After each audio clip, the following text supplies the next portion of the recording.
Miré por las calles de Jerusalén, escombros, destrozo, oprobio también. Las manos se cansan, dijeron ayer, para la tarea o pereceré. Pero tú levantas un nuevo clamor en todos aquellos que saben creer. Es como un arma, es como una voz que al enemigo empuja a caer. Resistiremos, nos levantaremos.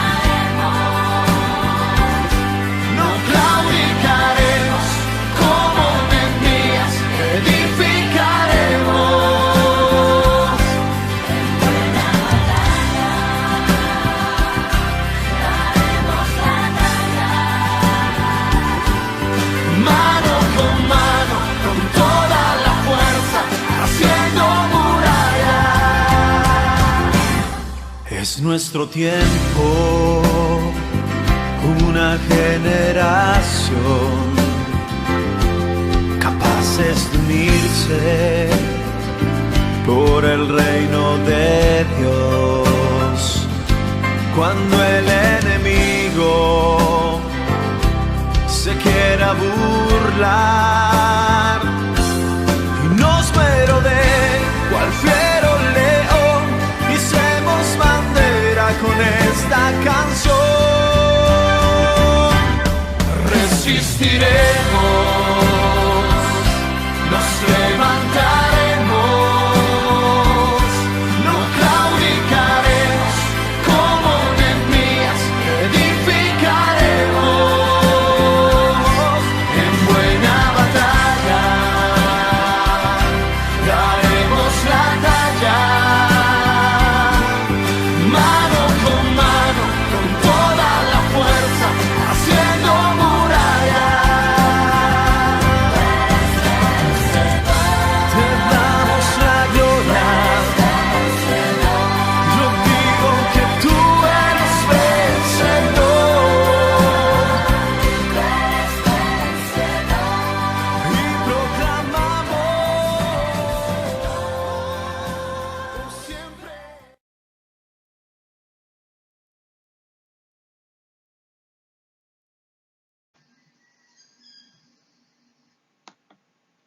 Dios te bendiga, hermanos. Recibe un cordial saludo de la iglesia Edificando la Familia en la Fe y de nuestros pastores Joel Barrio Nuevo y Aurester Barrio Nuevo.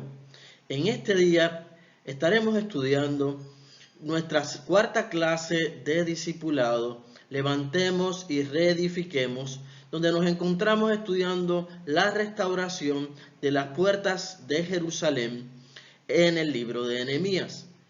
Continuaremos con los objetivos que estaremos estudiando hoy.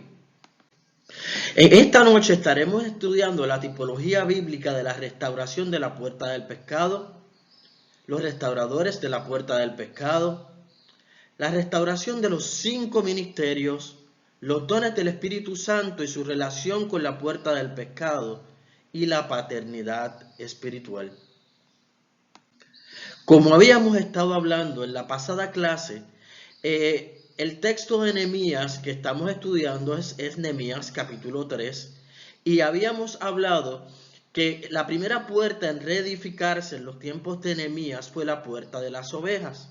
Habíamos dicho que la puerta de las ovejas nos habla sobre el plan de salvación, de cómo el cristiano en su nuevo nacimiento pasa a ser parte del redil de las ovejas y que la puerta estrecha y esa única puerta del redil es Jesús. Una vez esa puerta es restaurada, la segunda puerta que fue restaurada fue la puerta del pescado. Veamos entonces cuál es el significado de la puerta del pescado y su tipología bíblica en la vida del creyente. El texto base es Nehemías 3, versículo 1 al 5. Y nos dice la palabra de la siguiente manera.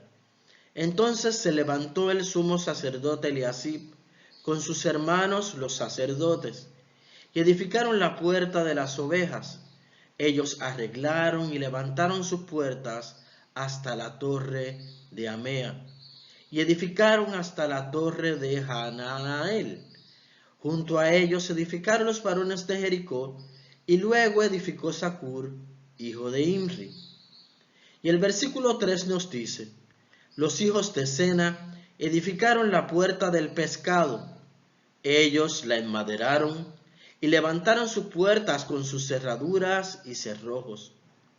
El versículo 4 nos dice, junto a ellos restauró Meremot, hijo de Urías, hijo de Cos. Y al lado de ellos restauró Mesulam, hijo de Berequías, hijo de Mesesabeel. Junto a ellos restauró Sadoc, hijo de Baana.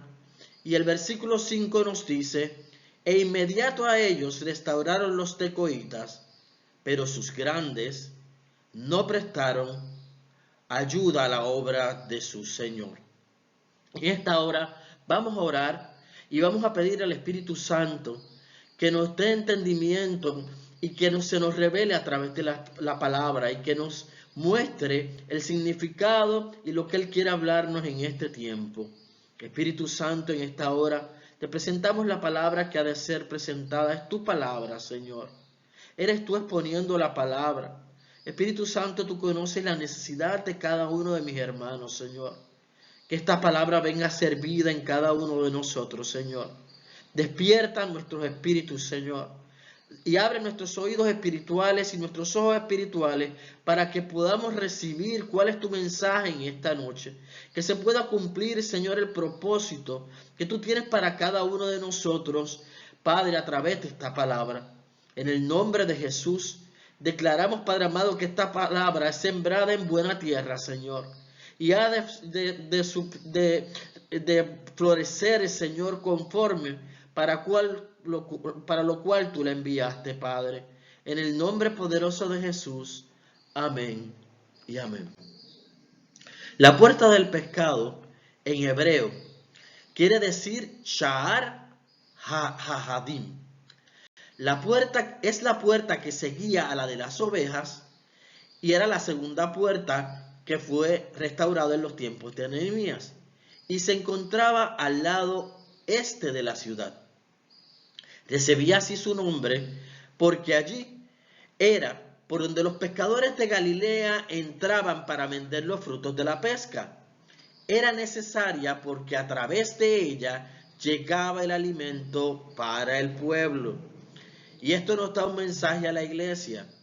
Notemos que cada una de las puertas de Israel o de Jerusalén del tiempo de Nehemías tenía un nombre. Y su nombre estaba relacionado a lo que ocurría en esa puerta. En este caso, la puerta del pescado era la puerta por donde entraba toda la mercancía de la pesca que era, ¿verdad?, traída desde Galilea. Conocemos que Galilea fue uno de los mares donde Jesús pescó. Y así que el fruto de esa pesca entró por esa puerta. Esta puerta nos habla de alimento, pero nos habla de no cualquier alimento, nos habla del alimento para el pueblo. Uno de los elementos más importantes que debemos de mencionar es que una de las características del pescado es que el pescado se descompone si no se preserva. Así que es necesario preservarlo y hay que comérselo rápido, porque la pesca de ese día, si no la preservas, se daña. Así que era muy importante esta puerta porque a través de ella los pescadores tenían que entrar para llevar el fruto de su trabajo y vender y cumplir con su tarea rápidamente para poder entonces nuevamente salir a echar sus redes y pescar. Esta puerta es figura del llamado que recibimos como creyentes una vez recibimos a Jesús como Señor y Salvador personal en nuestras vidas. ¿Y por qué representa esto? Vamos al libro de Mateo 4, 18 al 20. Y te voy a pedir que nos remontemos al tiempo de Jesús. Y la palabra nos dice en su versículo 18, mientras caminaba junto al mar de Galilea, Jesús vio a dos hermanos. Uno era Simón, llamado Pedro, y el otro Andrés. Estaban echando la red al lago, pues eran pescadores. Y el versículo 19 nos dice que Jesús les dijo, vengan y síganme, y los haré pescadores de hombres. Y al instante dejaron las redes y los siguieron. El Señor nos ha llamado como a Pedro y a Andrés a ser pescadores de hombres para su reino. Así que vemos cómo Jesús, el llamado inmediatamente que Jesús se encuentra con Pedro y con Andrés, los ve echando sus redes como pescadores y lo primero que hizo Jesús fue decirle, vengan y síganme. ¿Y cuál fue su respuesta?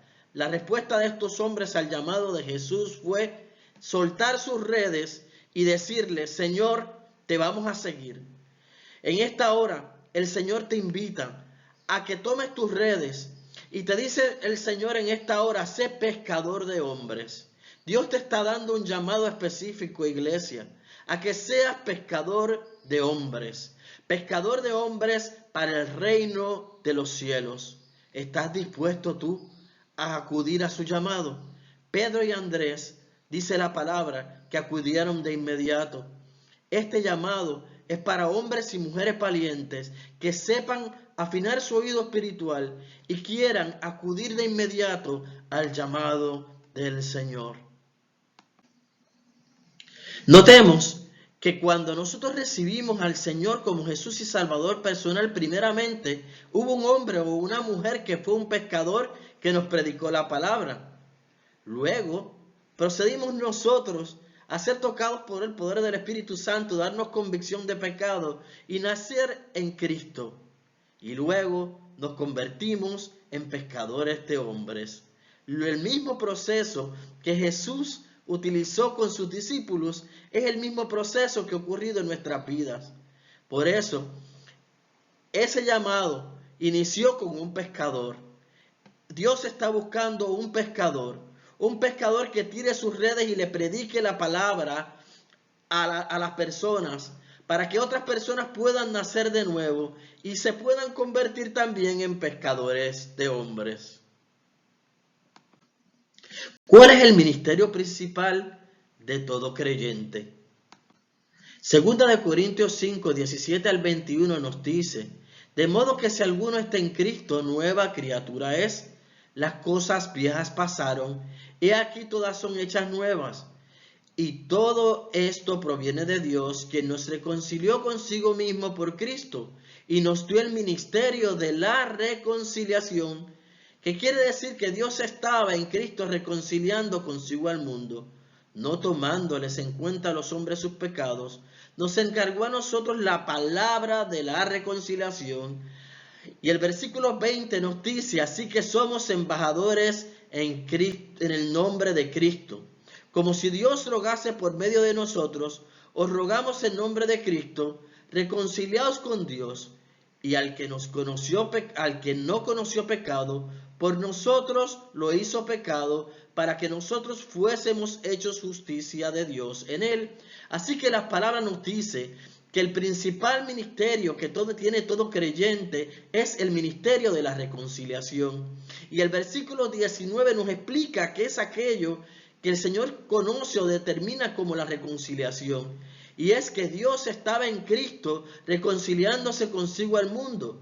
O sea que a través de su Hijo Jesús, el Señor en la cruz del Calvario muere para reconciliar, tomar nuestro lugar y reconciliar nuestra posición como hijos de Dios ante Dios. Acordemos que el hombre Adán pecó, entregó su señorío y Dios nos entrega nuevamente ese señorío a través de la reconciliación, el sacrificio que hizo Jesús en la cruz del Calvario por nosotros, para limpiarnos de pecado y para hacernos embajadores en nombre de Cristo.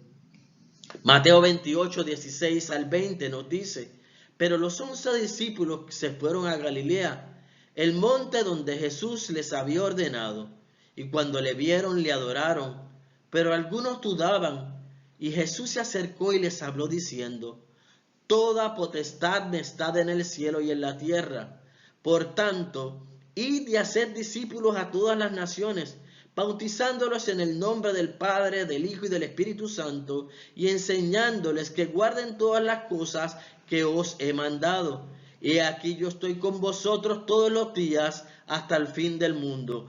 Qué hermoso, hermano, cuando el Señor lo primero que hace cuando habla con sus discípulos, y es que le dice que toda potestad le ha sido dada en el cielo y en la tierra, y que Él les delegaba esa autoridad, y por eso les dice: por tanto, id y haced discípulos a todas las naciones, bautizándolos en el nombre del Padre, del Hijo y del Espíritu Santo. Fíjate cómo la palabra nos dice que tenían que ir esos discípulos a todas las naciones. Gracias al poder del Evangelio, tú y yo hoy somos salvos. Gracias al denuedo de estos hombres y al poder delegado de la palabra del Señor, de su Santo Espíritu sobre estos hombres y mujeres de Dios que aceptaron el llamado, nosotros hemos recibido el ministerio de la reconciliación.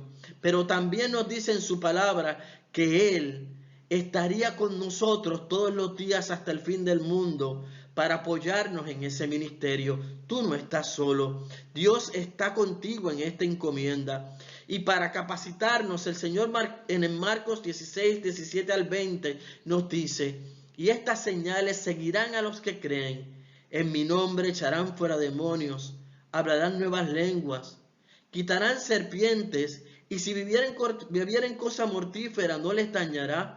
Sobre los enfermos pondrá sus manos y sanarán. Y el Señor, después que les habló, fue recibido arriba en el cielo, sentándose a la diestra de Dios. Y ellos, saliendo, predicaron en todas partes, obrando con ellos el Señor y confirmando la palabra con las señales que seguían. Amén.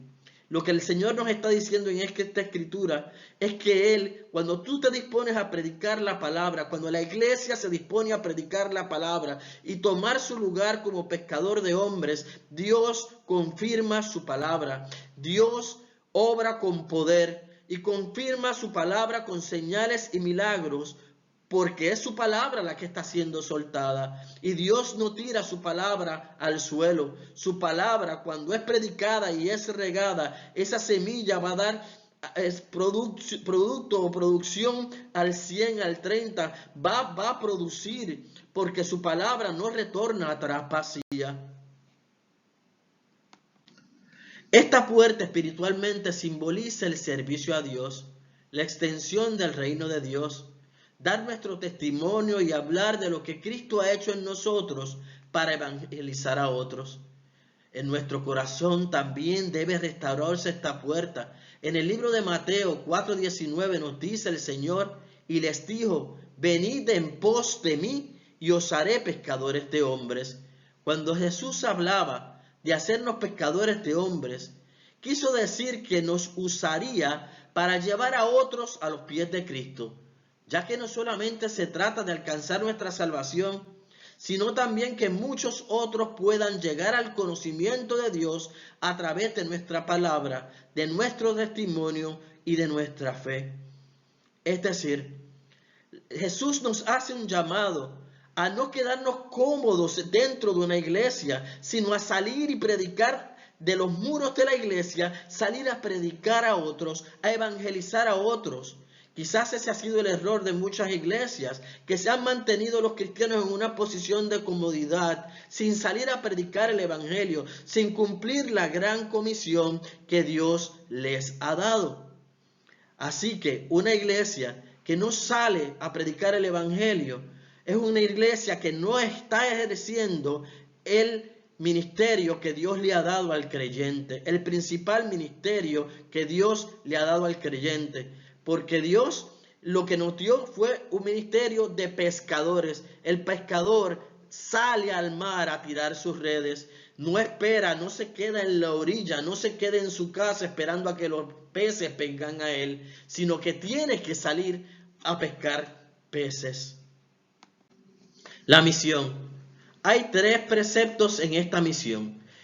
El primero es predicar. Nuestro mensaje traerá salvación al que crea. El que no crea, no nos rechaza a nosotros, sino a Dios. La unción y la obediencia traerá señales que nos identificarán como siervos y siervas de Dios. Esto no es para los grandes ministros, sino para todos los creyentes obedientes con fe.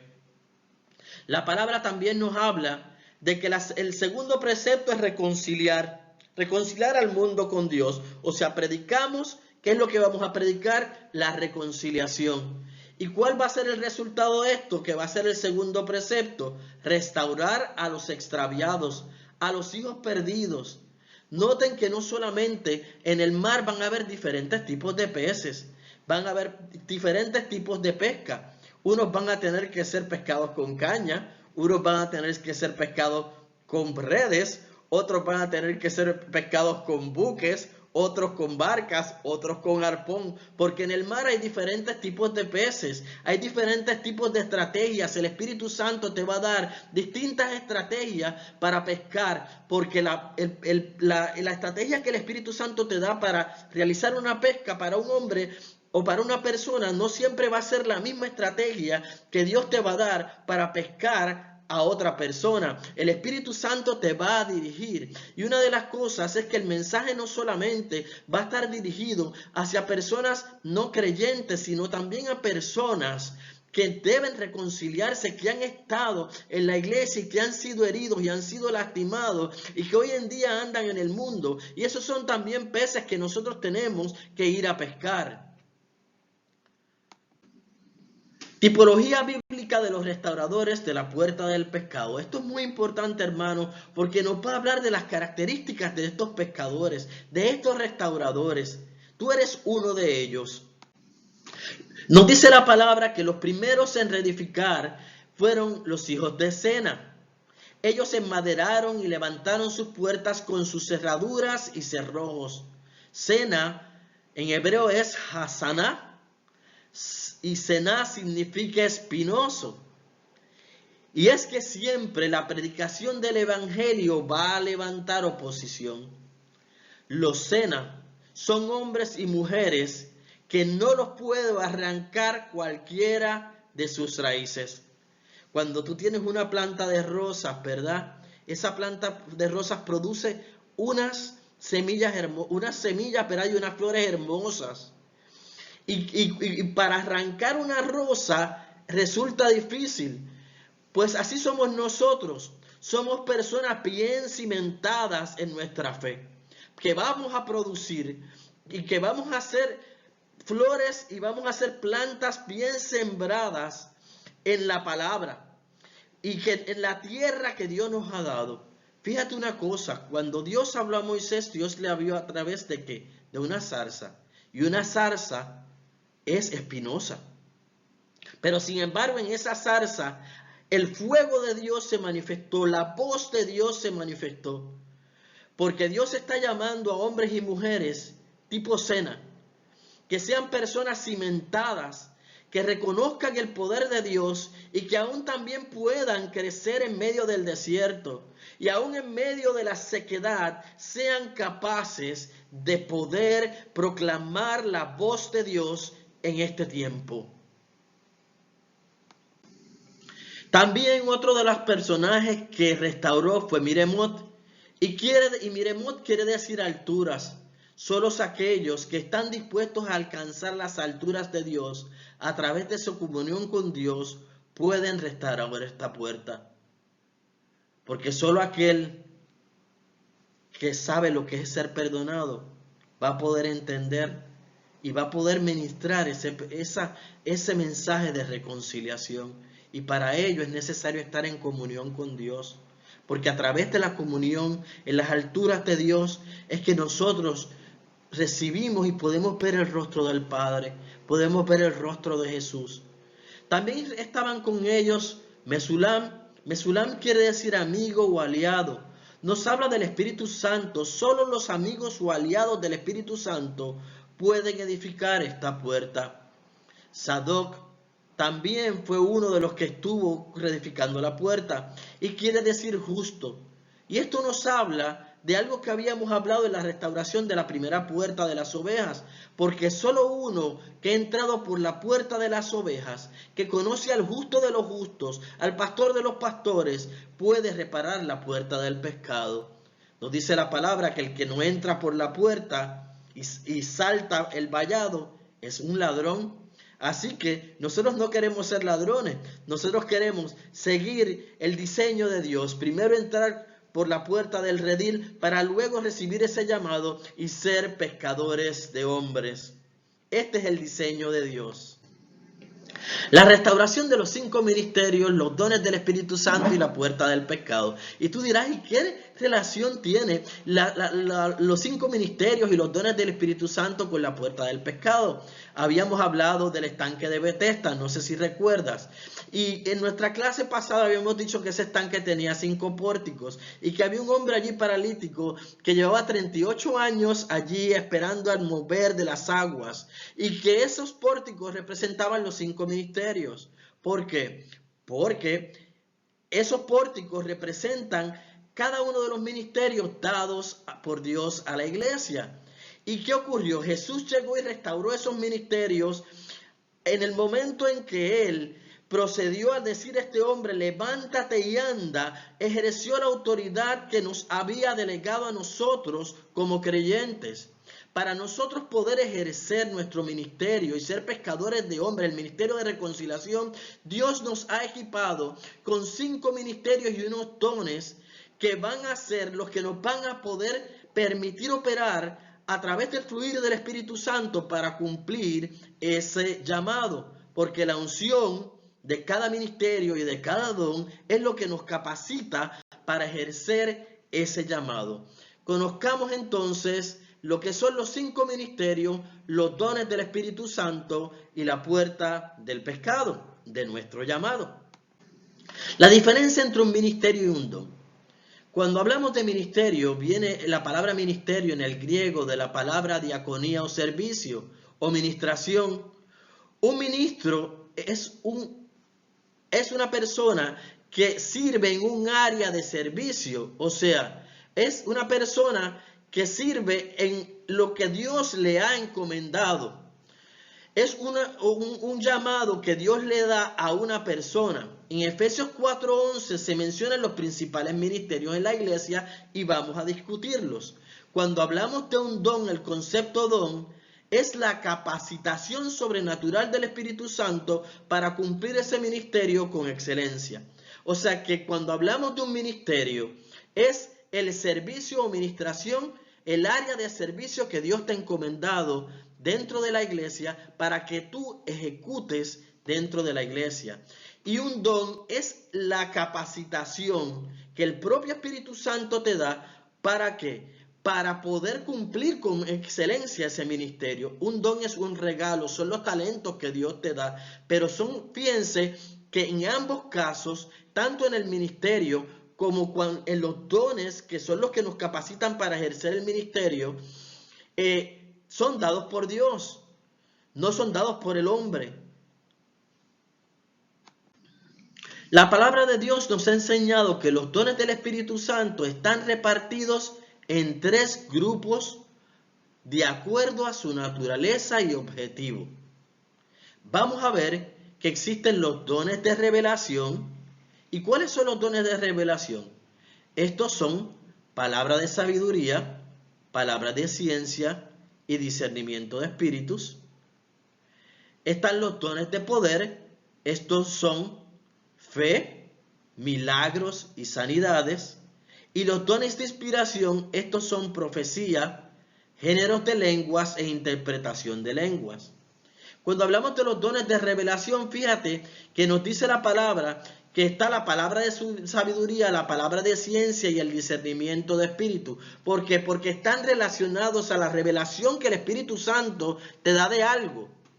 Los dones de poder son fe, milagros y sanidades porque están relacionados a la manifestación del poder de Dios, como son los milagros y las sanidades. Sabemos que un milagro y una sanidad no se produce a menos que exista el poder de Dios, y a través de ellos Dios demuestra su poder. Y los dones de inspiración, que son la profecía, los géneros de lengua, interpretación de lenguas, son dones que vienen a través de la inspiración del Espíritu Santo. Conozcamos cada uno de estos dones. Primera de Corintios 12, del 4 al 11, nos establece las bases de los dones que nosotros hemos estado mencionando anteriormente. Y nos dice así: ahora bien, hay diversidad de dones, pero el Espíritu es el mismo. Fíjate cómo nos dice la palabra: hay diversidad de dones, pero el Espíritu es el mismo. Hay diversidad de ministerios, pero el Señor es el mismo. O sea que la palabra nos habla de dones y de ministerios como dos cosas distintas, porque dijimos que el don capacita para el servicio o el ministerio. Y hay diversidad de operaciones, pero Dios, que hace todas las cosas en todos, es el mismo. O sea, nos está diciendo que además de estos ministerios, también van a haber otras operaciones. Y vamos a ver que estas operaciones también son otros tipos de servicio en la iglesia, pero Dios nos habla a través de su palabra de unos ministerios en específico, aunque también, que son unos ministerios principales, que los vamos a ver ya mismo, hay otras operaciones dentro del cuerpo de Cristo. Pero nos dice el versículo 7, pero a cada uno le es dada la manifestación del Espíritu para provecho. O sea que los dones siempre y los ministerios van a ser para provecho, porque a este es dada por el Espíritu palabra de sabiduría, es el primer don; a otro palabra de ciencia según el mismo Espíritu; a otro fe por el mismo Espíritu; a otro dones de sanidad por el mismo Espíritu; a otro discernimiento de espíritu; a otros diversos géneros de lenguas; y a otro interpretación de lenguas. Pero todas estas cosas las hace uno y el mismo Espíritu. Por eso es que cuando estos dones están en manifestación, siempre deben de estar en armonía y en concordancia. ¿Por qué? Porque lo hace el mismo Espíritu. El mismo Espíritu.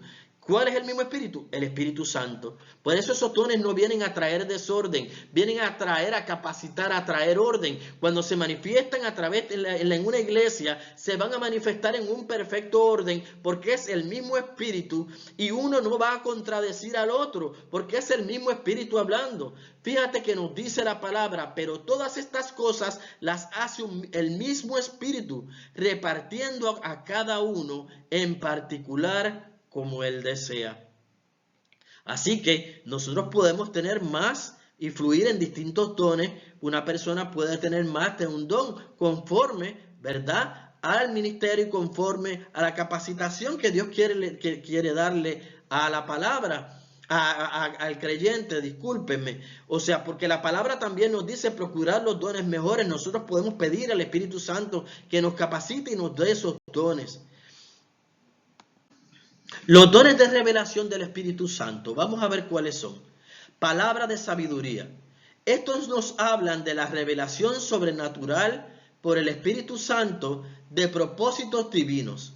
Es la declaración sobrenatural de la voluntad de Dios.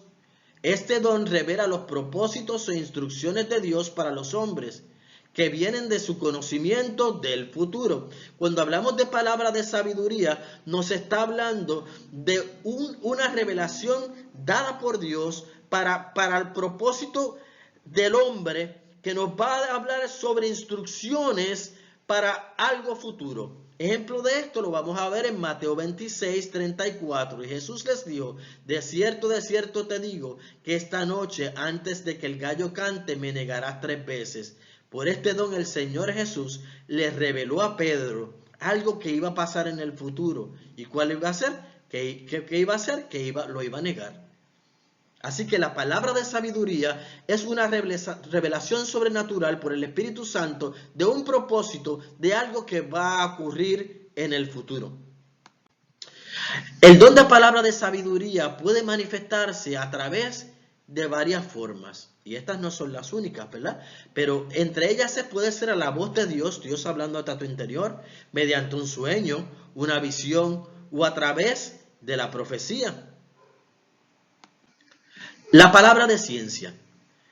Este don, la palabra de ciencia, es una revelación de sucesos pasados o presentes, fuera de nuestro conocimiento natural. Este don se manifiesta para revelar acontecimientos del pasado al tiempo presente.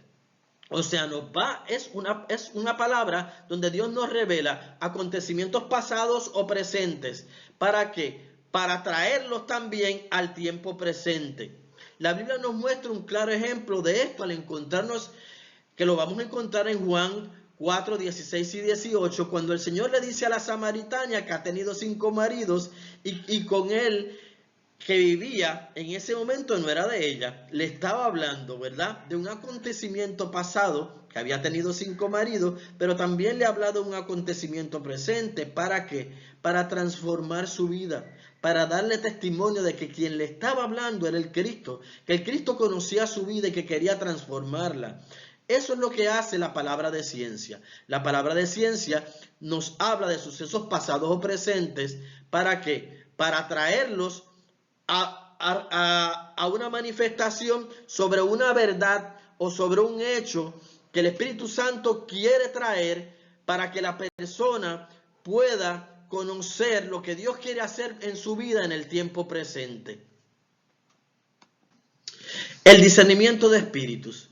Este don de discernimiento de espíritus nos da comprensión sobrenatural en el dominio de los espíritus, revelando cuál es el origen del espíritu que opera en una persona.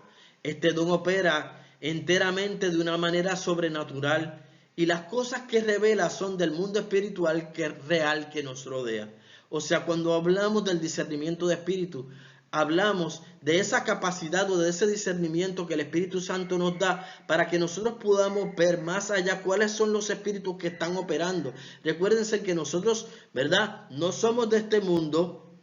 Vivimos en este mundo, pero también nosotros como espíritus podemos discernir otros espíritus. Este es el caso de Ananías y Zafira, que ustedes saben que trataron de engañar a los apóstoles. ¿Y qué ocurrió? El Espíritu Santo reveló de que ellos estaban mintiendo, de que había un espíritu que estaba mintiendo a través de ellos. Hay distintos espíritus que pueden estar operando. Estas personas que poseen este don, muchas veces el Espíritu Santo los utiliza en el don de liberación, porque cuando vamos a trabajar en la área de la liberación, usted tiene que tener este espíritu, este discernimiento de espíritu, este don muy agudo, porque usted tiene que discernir cuál es el espíritu que está operando para poder reprenderlo, para poder atarlo. Así que es uno de los dones del Espíritu Santo. Los dones de poder del Espíritu Santo. Los dones de poder, el primero es el don de fe. El don de fe es dado por Dios en forma sobrenatural para la operabilidad del Espíritu Santo. Es una fe en lo que parece imposible. Por medio de este don veremos las sobrenaturalidades de Dios obrando poderosamente. O sea, cuando hablamos del don de fe no estamos hablando de simplemente tener fe. Es un don donde una persona, Dios le da una capacidad de fe sobrenatural. Y vamos a verlo, por ejemplo, en el caso de Felipe y el eunuco. Nos dice la palabra que el Señor lleva a Felipe a ministrarle al eunuco y el eunuco estaba leyendo el libro de Isaías. Pero ¿qué ocurrió al finalizar? Dice la palabra en Hechos 8:39, cuando subieron del agua que Felipe bautiza al eunuco, el Espíritu Santo del Señor arrebató a Felipe. Y el eunuco no le vio más y siguió gozoso su camino. Nos dice la palabra, o sea, Dios lo quitó de allí y lo movió en el Espíritu hacia otro lugar, físicamente y en el Espíritu. Y Felipe tuvo esa capacidad de obrar en esa fe de que Dios tenía la capacidad de trasladarlo de un lugar a otro. Fue algo milagroso. Y ahí vemos la operación del don de fe. O sea, es una fe, no simplemente una fe básica en creer en algo, sino es una fe sobrenatural que pone en operación portentos y milagros. El don de hacer milagros por el Espíritu Santo. Mediante este don del Espíritu Santo, que es un don también de poder, se muestra el poder sobrenatural de Dios en nosotros. Y lo vamos a ver, por ejemplo, en Hechos 2:22, donde la palabra nos dice: hombres de Israel, escuchen estas palabras. Jesús el Nazareno, varón confirmado por Dios entre ustedes con milagros, prodigios y señales que Dios hizo en medio de ustedes a través de él, tal como ustedes mismos saben.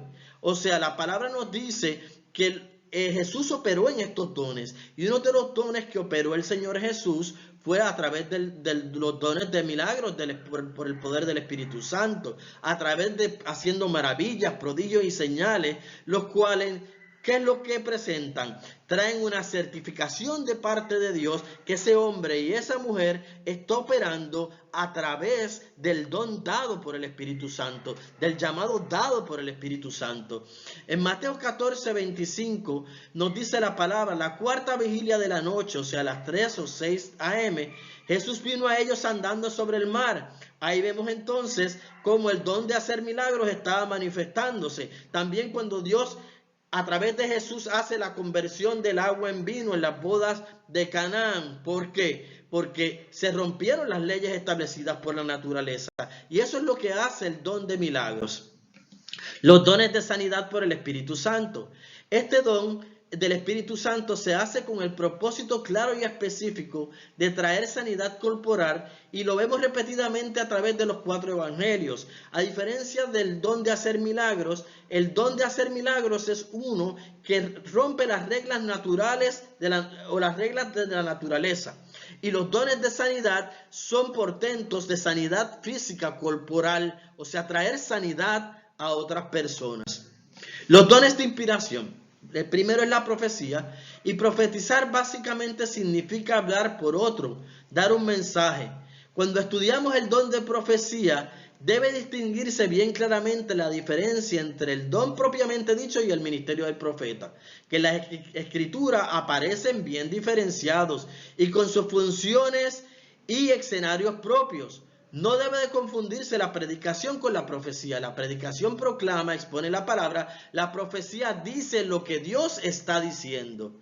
Cualquier persona puede poseer el don de profecía y ser usado por el Señor, pero esto no quiere decir que en verdad cumple con el ministerio del profeta. O sea, el profeta lo que hace es que trae una palabra profética dada por Dios, inspirada por Dios, sobre un hecho presente o por venir, sobre el propósito de Dios, y nos va a hablar, va a cambiar atmósfera, va a hablar cuál es el corazón de Dios para un tiempo determinado.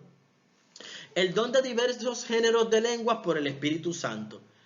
Este don es una declaración sobrenatural por medio del Espíritu Santo en idiomas nunca aprendidos por el que habla, ni entendidas generalmente por la mente del que habla. O sea, el don de diversos géneros de lengua lo que nos habla es que la persona va a estar a través del Espíritu Santo hablando en lenguas no aprendidas, pero son lenguas humanas, no lenguas espirituales.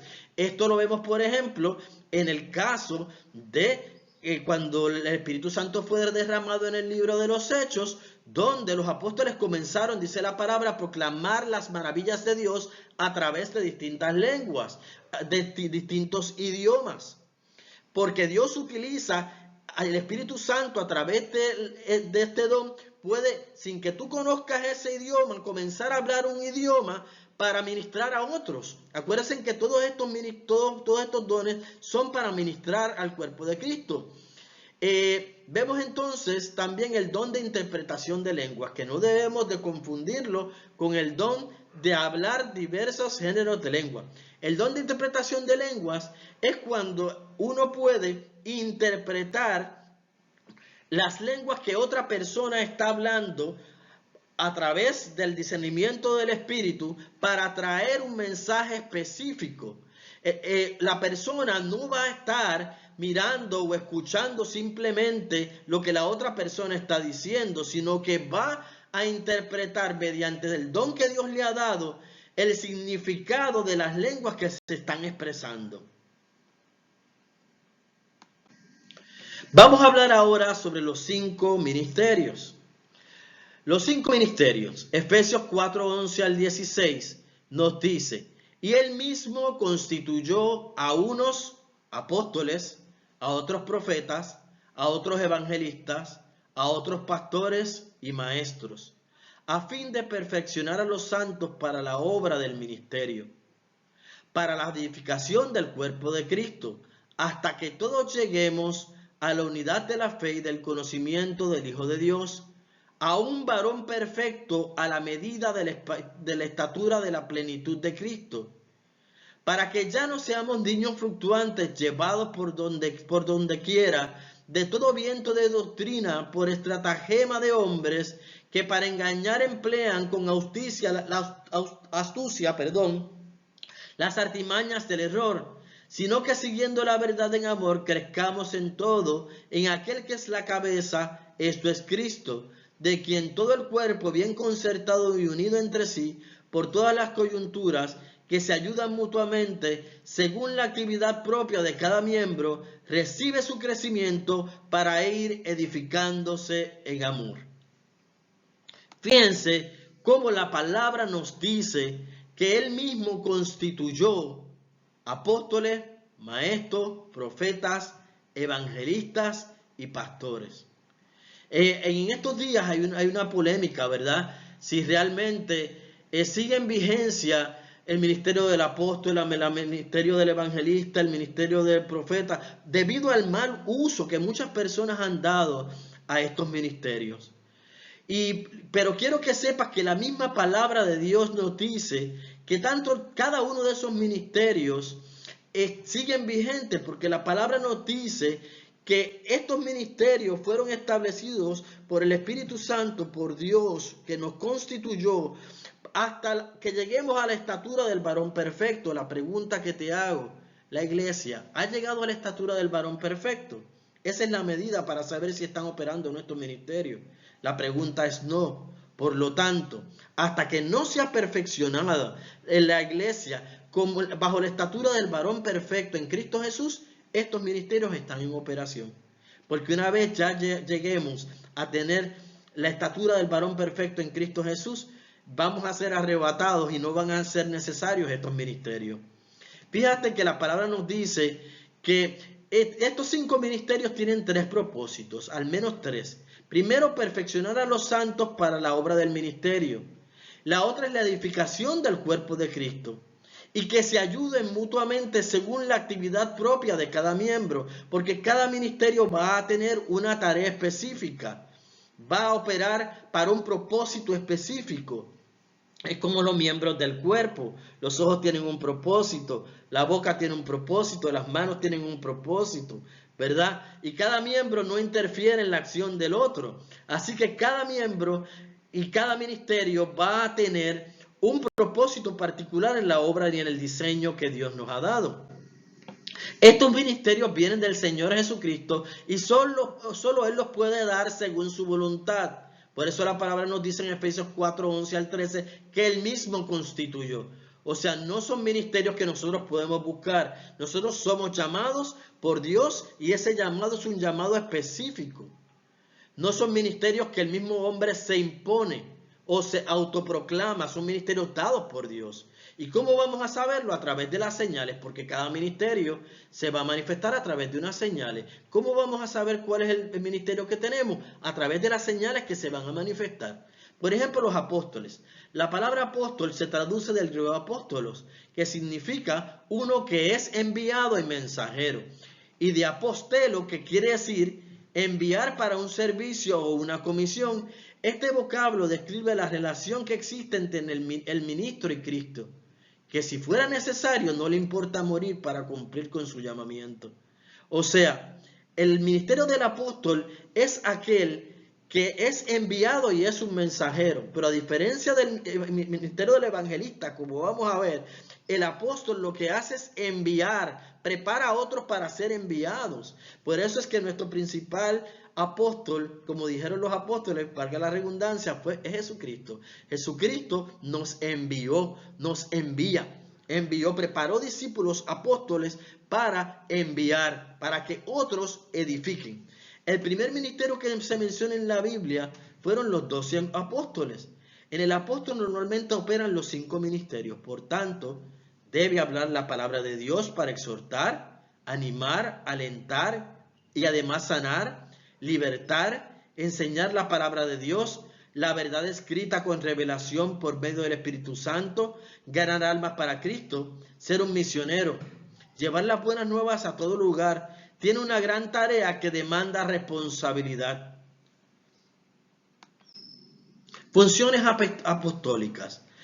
La número 1 es fundar iglesias y cubrir, dar cobertura. Mateo 28, 18 al 20 nos dice: cuando el Señor Jesús resucitó, le fue dada toda potestad en el cielo y en la tierra, y prometió que estaría cubriendo a los suyos todos los días hasta el fin del mundo. Esta autoridad de dar cobertura que se le da al apóstol es una autoridad delegada. O sea, el apóstol envía personas a fundar iglesias y le da cobertura. O sea, personas que van a estar no solamente en fundar iglesias, sino también, como vamos a ver ahora, envía líderes también. Y esos líderes van a estar bajo la cobertura del apóstol. Por ejemplo, en el caso de Pablo, envió y de verdad estableció iglesias.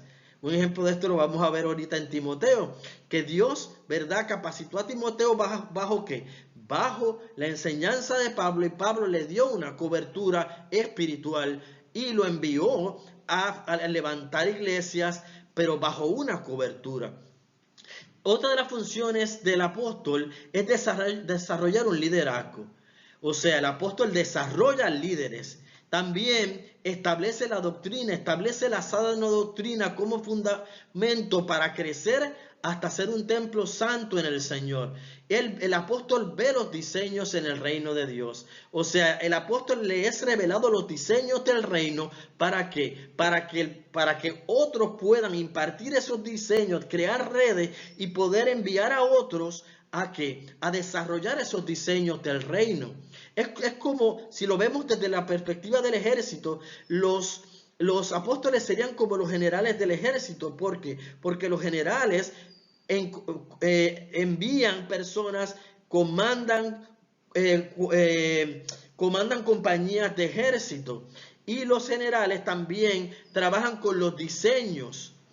Y la responsabilidad que tiene un general es que todas las obras sean realizadas en un perfecto orden y cada cual bajo su función, cada compañía del ejército se la haga, ¿verdad?, conforme a su misión. La otra es establecer orden. Otra característica del apóstol es el gobierno en la iglesia. Como vimos, establece una estructura. Determina funciones como general al frente del ejército, como habíamos hablado. Y la otra función es enviar. Así como el Padre, el Hijo y el Espíritu Santo enviaron a sus apóstoles como mensajeros, les dieron una comisión así específica. Así el apóstol, guiado por el Espíritu Santo, tiene la facultad de enviar ministros para realizar la obra de Dios. El profeta. El ministerio del profeta viene de la raíz griega que se traduce como uno que porta un mensaje, un orador inspirado, un hombre o una mujer de Dios a quien Cristo ha dado el ministerio del profeta. Es aquel que el Señor ha hecho el llamado para ejercer un ministerio. 3 palabras hebreas que se traducen para poder denominar un profeta es la palabra roe, que quiere decir un vidente, y también la palabra mirar o contemplar, que viene de la palabra nabí. O sea, el profeta es un vidente, es aquel que Dios utiliza, ¿verdad?, para impartir el mensaje del Señor. Dios le revela su corazón para que traiga una palabra específica, señalando el camino correcto para edificar a la iglesia. O sea, si lo vamos a ver desde el punto de lo que sería el ejército, el profeta sería como los aviones, o sea, están mirando desde lo alto, viendo lo que está ocurriendo en los aires, en el corazón de Dios, para establecer y declarar unos propósitos. Adelanta lo que el enemigo está haciendo. El profeta ve más allá, porque Dios le abre su corazón para poder traer una palabra y declarar los propósitos que Dios tiene, ya sea para el presente, el pasado o el futuro en la iglesia. Este tiene la responsabilidad de hablar con la verdad y mostrar que Dios es real y nos comunica sus planes en pro de la iglesia. Además nos alerta de las acechanzas del enemigo y la manera en la que podemos abordar las diferentes situaciones adversas. O sea, el profeta, el Señor le da alternativas para poder mostrar a la iglesia cómo vencer al enemigo. Dentro de las funciones de este ministerio encontramos las siguientes: hablar en el nombre de Dios para dar las buenas nuevas de Cristo. Una de las cosas que va a hacer la profecía es que va a exhortar, consolar y edificar. Un profeta maduro nunca va a poner en vergüenza a nadie a través de la palabra profética, porque el profeta tiene que ser muy cuidadoso, siempre va a exhortar, consolar y edificar. El profeta no viene a maltratar. Si bien el profeta puede ver pecado, el profeta debe ser muy cuidadoso al momento de hablar, porque una palabra profética, en nuestra boca está el poder de la vida y la muerte. Así que tenemos que establecer vida siempre como profetas y tenemos que ser bien cuidadosos. Si trae una palabra de condenación, mucho cuidado con esa palabra, porque hay momentos para traer palabra, ¿verdad?, que pueda traer juicio, pero esa palabra tiene que ser juzgada y tiene que ser bien analizada antes de hablarla. El profeta protege a su pueblo dándole mensajes de Dios. El profeta siempre va a proteger al pueblo. Los pastores vienen, el ministerio del pastor viene de la palabra griega poimen, el que apacienta. El poimen se ocupa de alimentar, confortar, guiar, acompañar y ungir. El pastor debe conducir y apacentar la iglesia con un cuidado tierno y una supervisión llena de atención. El pastor debe conocer a las ovejas de la congregación que tiene a su cargo, y las ovejas deben reconocerlo desarrollando una estrecha relación personal. O sea, el pastor defiende a sus ovejas. El pastor es ese que conduce y apacienta al rebaño. David defendía al rebaño de osos y leones. Los pastores deben defender a las ovejas. También cuando se extravían deben de buscarlas hasta encontrarlas. Ese es el corazón del pastor. El Señor dijo que levantaría pastores conforme a su corazón para que apacentaran al rebaño con conocimiento e inteligencia. Así que una de las características del pastor es que Dios le da conocimiento e inteligencia para velar a esas ovejas. El pastor va a dar cuenta de las almas de las ovejas. El pastor se parece mucho en el ejército, al área de la enfermería, a los doctores, donde él, ¿qué hace? Protege, sana, cuida, venda heridas. El Señor le pide a los pastores que pastoreen su rebaño velando por él, no por obligación, sino voluntariamente, no esperando una recompensa, sino por amor, para agradar al amado, ya que el pastor dará cuenta a Dios de las ovejas que él puso a su cuidado.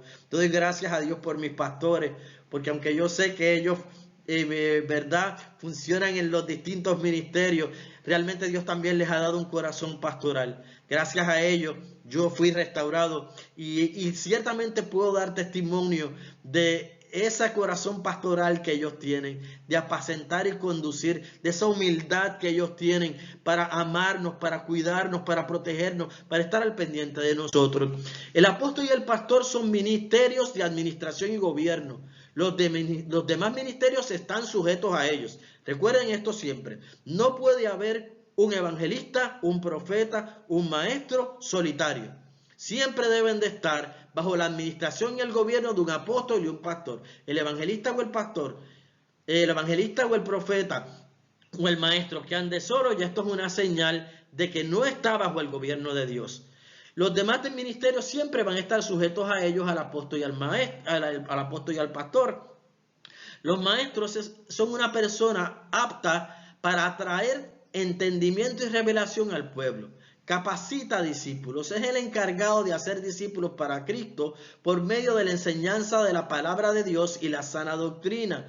O sea, que el maestro es el que va a trabajar conjuntamente con los otros ministerios para trazar la doctrina apostólica, para trazar esa palabra profética y discipular a otros. ¿Para qué? Para que sean capacitados.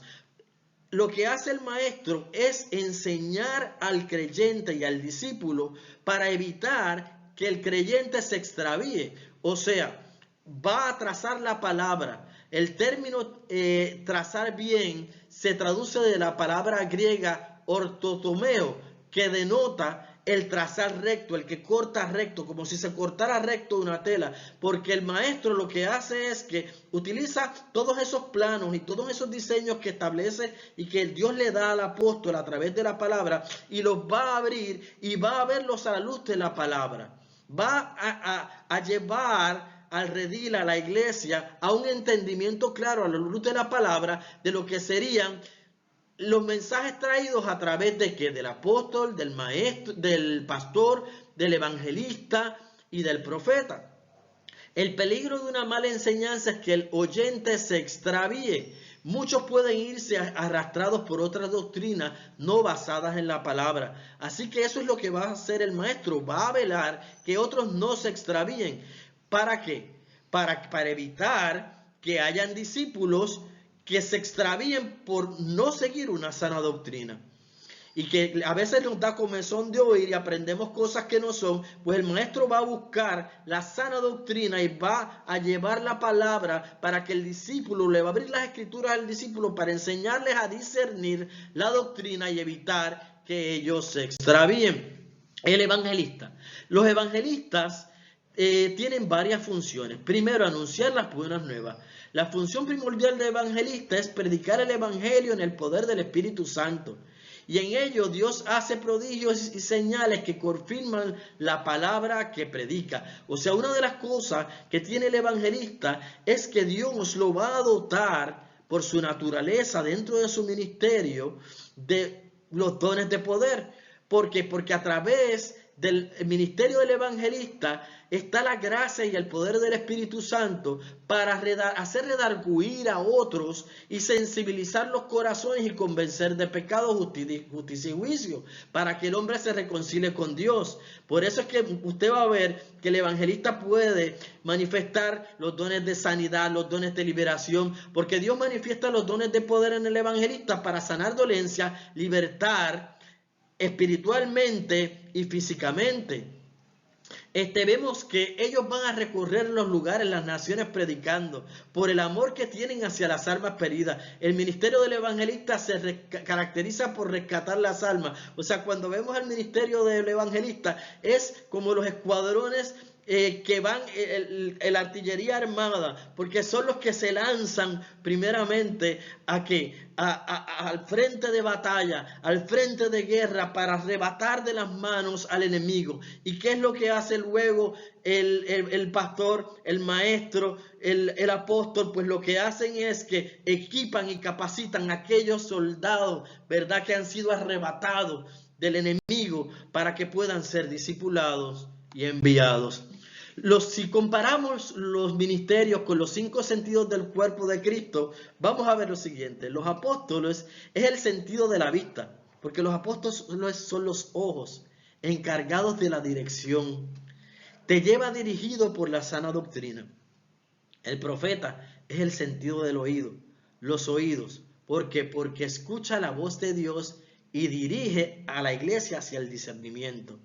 El evangelista es el sentido del tacto, la sensibilidad, siente el amor por las almas que están lejos de Jesús y extiende la mano y las arrebata.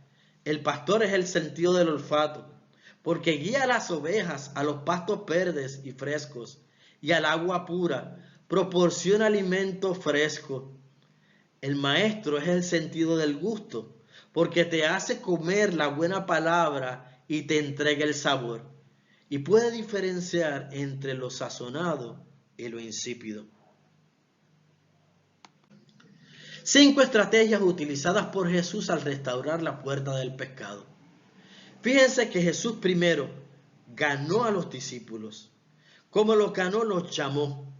Luego los consolidó. Jesús estuvo 3 años con ellos, amándolos, cuidándolos, ejerciendo ese ministerio de apóstol, de pastor, de maestro.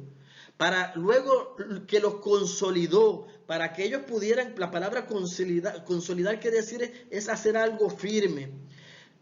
¿Cómo se consolida? A través de la enseñanza. Y eso nos lleva a discipular.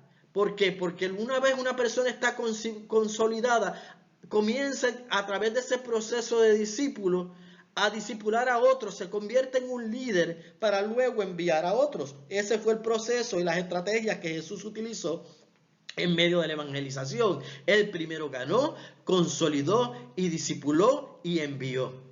Pero no podemos enviar si primero no somos consolidados y discipulados. Así que esto es una de las estrategias para nosotros poder obtener victoria en el ejercicio de nuestros ministerios y los dones espirituales en la iglesia. El diseño bíblico tiene 2 fundamentos muy firmes. El proceso de consolidación. ¿Qué es lo que hace el proceso de consolidación? Preserva el fruto. El discipular forma líderes que se reproduzcan en otros, es decir, se multipliquen. Estos fundamentos han ayudado a través de los tiempos a que los creyentes y discípulos desarrollen todo su potencial, porque Jesús formó líderes desarrollando sus capacidades y estilos, entendiendo que el Señor ha dado un desarrollo espiritual y un desarrollo ministerial a cada persona, pero ese desarrollo espiritual es diferente y cada persona va a trabajar en su ministerio conforme a los talentos y las habilidades que Dios tiene. Hermanos, nunca pretendamos imitar a nadie. Usted es único y Dios te ha capacitado con unos talentos específicos porque Dios así te quiere usar. Y esos talentos que tú tienes son los necesarios para ser utilizados en el llamado que Dios te ha dado. Nunca pretendamos ser como Juan Carlos Arias, como otros ministros. Sé tú, porque el llamado tuyo es especial. Tú has sido llamado con unas características y creado con unas características especiales para ser útil al reino. Y quizás las características que tú tienes son las características que otros anhelan. Así que algunas personas pueden necesitar más tiempo y dirección que otras para desarrollarse. Pero Dios no te pide que tú seas un imitador, solamente un imitador de Cristo. No de otras personas. Siempre sé tú. Y pídele dirección al Espíritu Santo para que te capacite. Y tú desarrolles el estilo que Dios quiere para usarte. Esto es bien importante dentro del proceso de consolidación. Y quiero traer esta última parte en este discipulado. Porque Pablo en 1 Corintios 4, del 14 al 16, nos dice: no les escribo estas cosas para avergonzarlos, sino para advertirles como mis amados hijos. Pues aunque tuvieron 10,000 maestros que les enseñaron acerca de Cristo, tienen solo un Padre espiritual, pues me convertí en su Padre en Cristo Jesús cuando les prediqué la buena noticia. Así que les ruego que me imiten. Primera de Timoteo 1, Pablo le dice, ¿verdad?, a Timoteo: Pablo, apóstol de Jesucristo, mandado por mandato de Dios nuestro Salvador y del Señor Jesucristo, nuestra esperanza, a Timoteo, verdadero hijo en la fe, gracia y misericordia y paz de Dios, nuestro Padre, y de Cristo Jesús, nuestro Señor. Vemos cómo Pablo, como parte de ese proceso de consolidación y de discipulado, aprendió a hacer de sus hijos o sus discípulos hijos espirituales. Desarrolló lo que era la paternidad espiritual, porque esa paternidad espiritual nos enseña a dar seguimiento a aquellos nuevos convertidos y a aquellas personas que nosotros tenemos bajo nuestro cuidado. Muchos de los fracasos en las iglesias de hoy en día es que las personas se dedican a ganar almas, pero se olvidan del proceso de retener el fruto. ¿Cómo se retiene el fruto? Dando un seguimiento y un discipulado. Muchas veces vemos campañas evangelísticas y te pregunto yo, luego de que se da esa campaña evangelística, ¿dónde está el proceso de seguimiento para esas personas? Dios no solo quiere que nosotros ganemos almas. Dios quiere que nosotros consolidemos, que restauremos, que demos seguimiento como buenos padres responsables. Esa es la paternidad espiritual. El pastor y los demás ministros son padres. Y esto es muy importante que la iglesia lo entienda. Al igual que en la familia humana de la cual Dios es padre, Dios pone padre, ¿verdad?, para que nos enseñen, nos activen y nos envíen como hijos en la familia espiritual que es la iglesia. Él también nos pone a padres espirituales para formar, enseñar y activar y enviar a los hijos de Dios. O sea, Él pone, vimos que había un pescador y ese pescador ¿qué hizo? ¿Qué fue lo que hizo? Nos pescó, nos presentó el plan de salvación, nos discipuló y luego nos envía. Dios pone a ministros, apóstoles, profetas, evangelistas, pastores y maestros. ¿Para qué? Para que nos cuiden, para que nos capaciten. Estos ministros son padres para cada uno de nosotros, hermanos y hermanas de la iglesia, a quien Dios nos ha traído bajo nuestro cuidado, para nuestro cuidado, ¿verdad? Para cuidarnos. Pero también nosotros como hermanos y hermanas debemos reconocer y ver en ellos y respetar a esos ministros bajo los cuales Dios nos ha puesto como padres espirituales. ¿Por qué? Porque en la medida en que nosotros cuidamos, ¿verdad?, de esa cobertura y de ese respeto que Dios nos ha dado, nosotros recibimos herencia de parte de Dios. Fíjense algo, y les voy a traer esta palabra que el Señor me trae a mi mente en los días de Elías. Eliseo nunca se apartó de Elías, y Eliseo esperó fielmente y acompañó a Elías hasta sus últimos días cuando fue arrebatado. ¿Y cuál fue la consecuencia? Cuando fue arrebatado, ¿qué dijo Eliseo? Padre mío, ¿verdad? Carro de Jehová y su gente a caballo. Cuando estaba siendo arrebatado su padre espiritual. ¿Y cuál fue la consecuencia? Que el manto de Elías cayó sobre Eliseo. ¿Cuál fue la consecuencia de que Josué siguió a Moisés como hijo? Que Dios, luego de que Moisés, ¿verdad?, cumplió su propósito, Dios derramó una doble porción también de su espíritu sobre Josué. También lo hizo sobre Caleb. También lo hizo sobre Timoteo. Porque cuando nosotros somos hijos y respetamos esa paternidad espiritual, tenemos una herencia. ¿Y cuál es la herencia? La obediencia trae bendición. Igualmente los ministros requieren tener padres espirituales, cobertura, para seguir recibiendo de la herencia inagotable de parte de Dios. Es decir, en el reino de los cielos hay unas jerarquías. Tenemos padres espirituales que van a ¿qué? A desarrollar ministros, y esos ministros van a ganar a otros ministros y a otros discípulos, y cada uno de ellos deben respetarse y deben de cuidar y velar por esa paternidad espiritual para proteger la iglesia, porque ese es, ¿verdad?, el orden que Dios ha establecido en la iglesia. Y cuando una iglesia está en orden, y eso es lo que hacen los ministerios, traer orden a la iglesia, es una iglesia exitosa. En esta noche hemos terminado con nuestro discipulado. Vamos a orar y vamos a darle gracias al Señor para que esta palabra sea viva en tu vida. Que tú puedas entender cuál es tu propósito y tu llamado dentro del cuerpo de Cristo. Padre, en esta hora, Señor, te presentamos a cada hermano que ha escuchado esta palabra.